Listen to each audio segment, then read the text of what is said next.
Welcome to Education, Leadership, and Beyond, Surviving and Thriving. My name is Andrew Marotta, host of the show, and welcome to a solo podcast. I am coming to you from North Carolina, away for a few events, away for a few different things, and wanted to join you for the podcast. I was off last week for vacation, but coming back to you today, solo podcast. So let's get started. I'm excited to chat with you. Before we do that, here is a word from our longtime sponsor, IXL.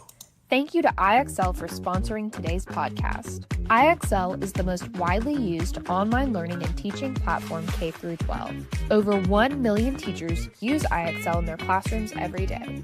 It empowers schools with complete curriculum, robust reporting, assessment data, and more.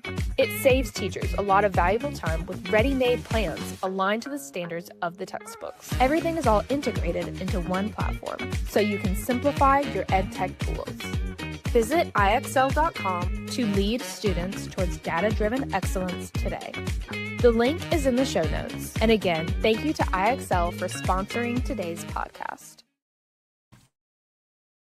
All right, thank you for that. We are a proud member of the Education Podcast Network, Voice Ed Radio Canada, wherever you are taking in your podcast. Leave us a comment, leave us a review. And if you are watching live today, jump in the show, say hello. Let me know where you are on this beautiful Friday, July 24th, 2026. All right, let's get started. Our opening concept is abracadabra. This is my newest presentation, and it is based off my latest book, The Magic Acronyms, Formulas, and Impactful Stories of Leadership.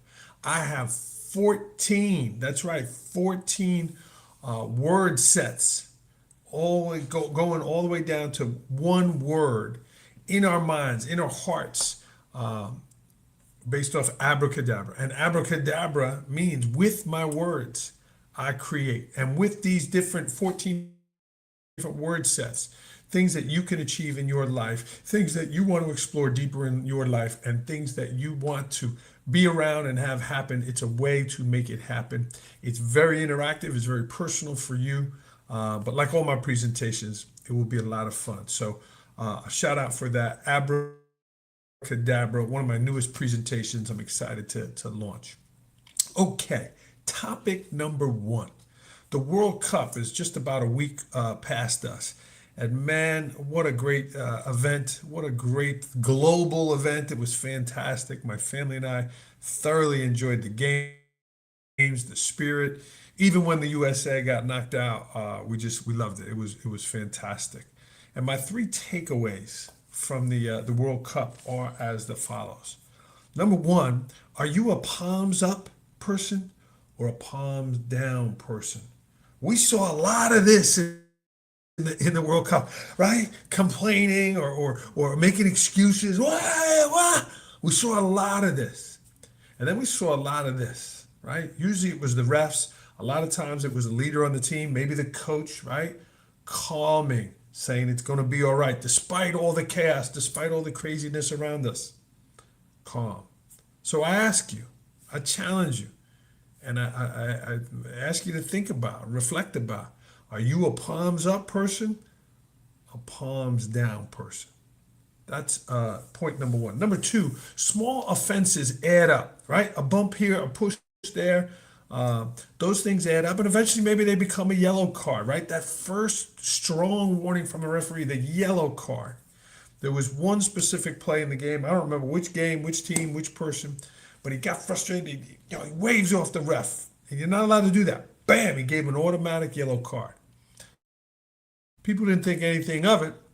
Well, near the end of the game, there was a physical play. It was just a very physical play. Bam, the guy hit the other guy. Well, guess what? It warranted a second yellow card, and then that guy was ejected. The team was down a player the rest of the game, and they lost. Small offenses add up, whether it's in sports, whether it's in life, whether it's at our jobs with our families, right? That yellow card was the warning.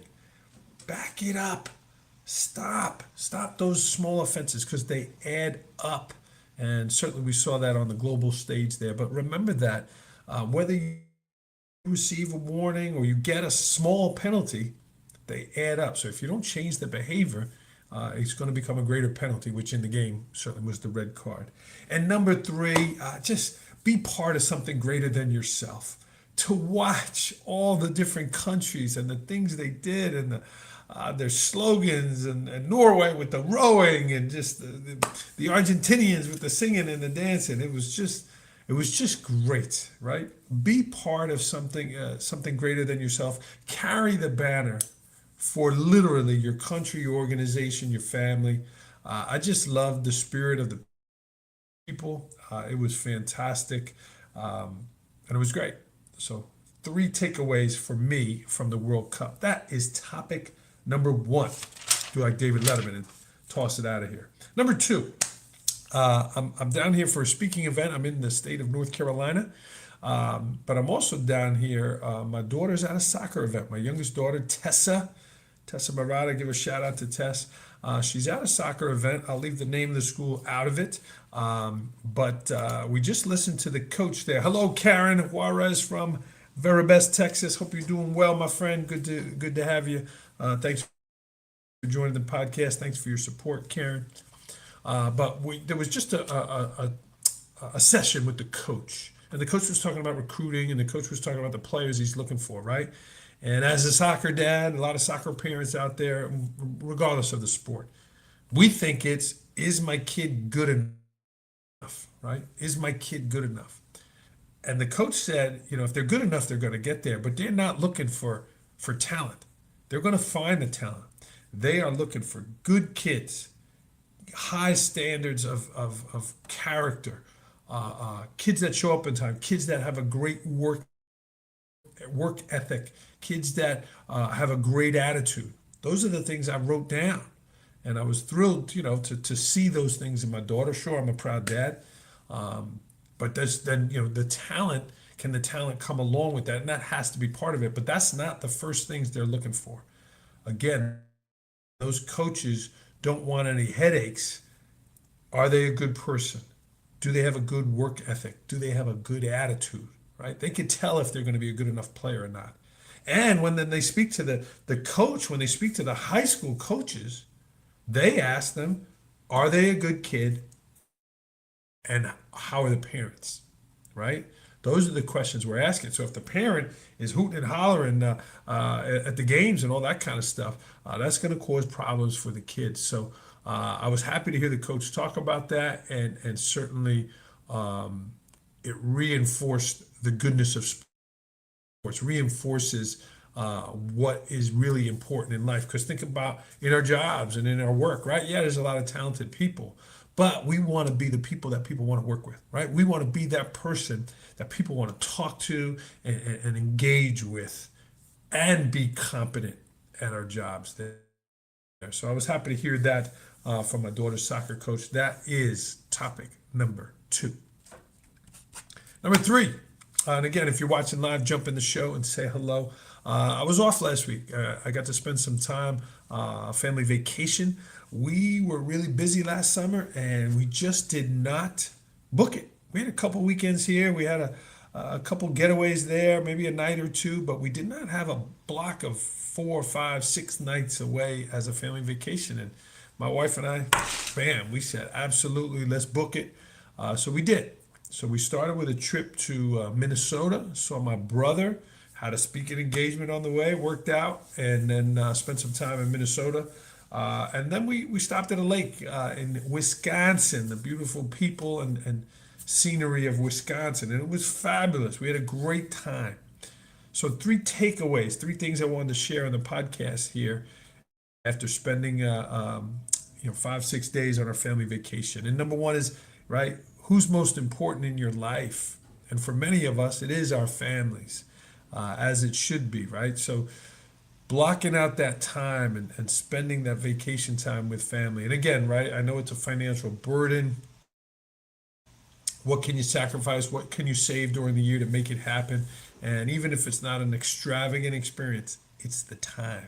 So number one, that time with family, grateful for that. Got to see my brother, Paul Marotta, Brandy Marotta, his family, James, Paul Lee. Sorry, girls, we missed his daughters weren't able to join us, but grateful for family. That's number one. Number two, you got to be adaptable, right? Some vacations really have no agenda and it's loose and it's all over, and others have a tight agenda. You got to be adaptable. We had hurdle after issue, after this, after that. It was crazy the things that were happening. And one of those things was those Canadian wildfires. My God, the fires up there. I hope all are okay. It seemed to have calmed down now, but those impacted us. We had to change what we did. We had to change our schedule, and just it kind of knocked us off course. And we wound up going home a couple days early just because we couldn't be outside. If you're in the north, you certainly experienced that last week as well. So that was one adjustment. And the second thing is we booked this specific lake because it had our boat club. I'm part of a boat club in the Northeast, and we can rent boats all over. And we booked this house based on the lake there, and figured we drive 15, 20 minutes to where the boat is, be there back and forth. Well, it didn't happen. That boat location was closed. So what do? How did we adapt? We wound up going to Madison, which was really cool, really fun. We were able to dock the boat downtown. We went and watched the semifinal game of the World Cup, and just had to adjust to that. Because the lake did not have the boat club there. So we had to adjust to that. And the third adjustment is we rented this beautiful house on the lake. We were on the water. It was fantastic. And we get there and you weren't able to swim in the water. They had whatever bacteria, whatever bloom. Yeah, we weren't able to swim. But you know what we did do? We sat a lot more on the dock. We sat outside a lot more, kind of just sat by the water. And that created for some more conversation. That created for some more different sort of engagement with my family. We got to swim when we went to Madison. We weren't able to swim at the house, but those three adjustments they created a different experience, and they worked out for the better there. So number one, time with family. Number two, being adaptable. And number three, trying something different.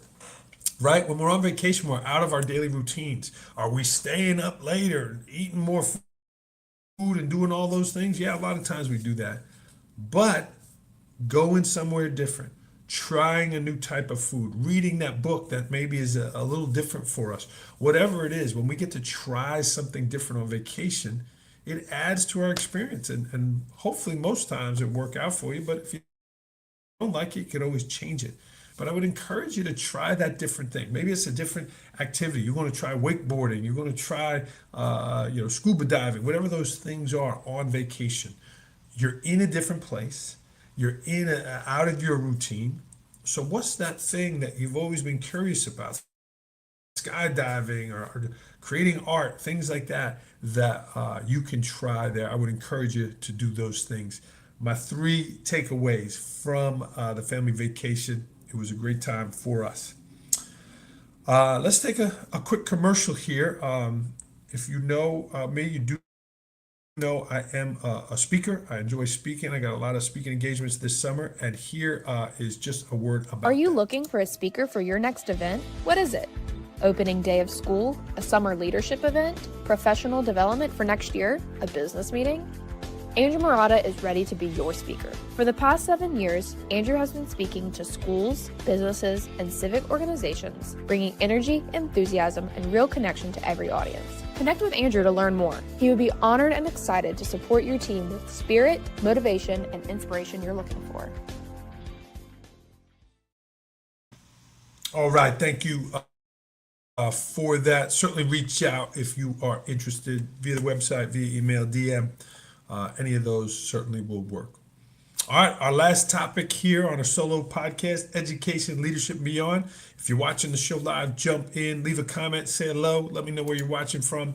All leaders are readers. And man, I love the summertime. Just got some extra daylight, got some extra time, and the reading. I've really fallen back in love with reading, being an author myself. But just the reading. So I'm actually reading a book physically and listening to another book at the same time. and both of them are phenomenal. So the one I'm reading is Theo of Golden. Uh, I think the author is Alan Levi. Forgive me if I'm saying it wrong. I don't have the book in front of me. I actually left it at home. But Theo of Golden, oh, just great. It is literally one of those books you can't put down.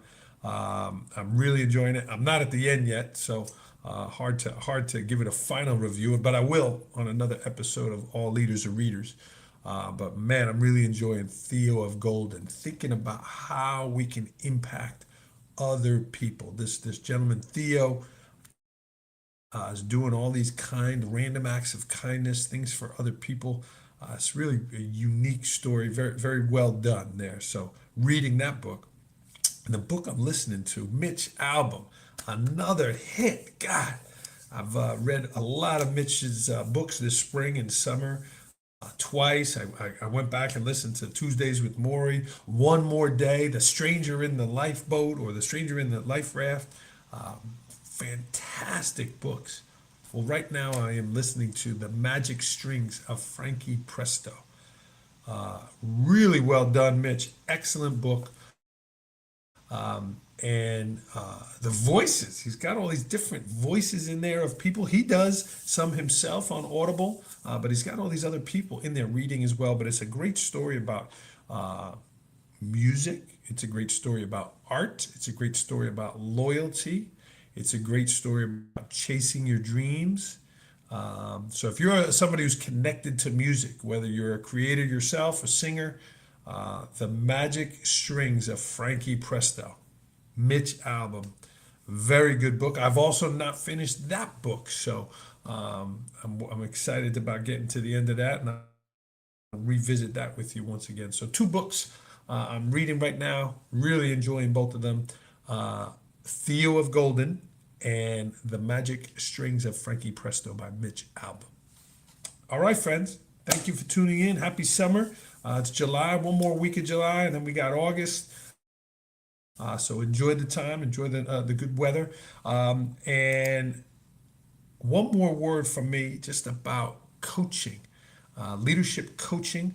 I enjoy working with leaders. I enjoy working with small groups, in addition to the large groups, speaking, things like that. But here is just a word about the PPC coaching that I do: passion, purpose, and commitment.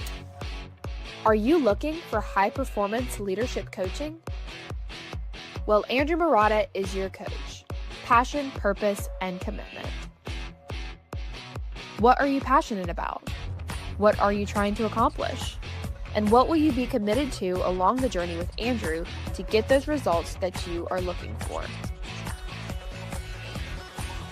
Join PPC Coaching with Andrew today. Are you ready to take your leadership to the next level? All right, friends, I'm going to sign off here. Hope you enjoyed the solo podcast. Keep surviving and thriving. And if I can help you in any way, don't hesitate to reach out. Thank you, friends. Jump in, certainly leave a comment, leave a review, and certainly recommend the show to another person. Have a great day. Keep surviving and thriving.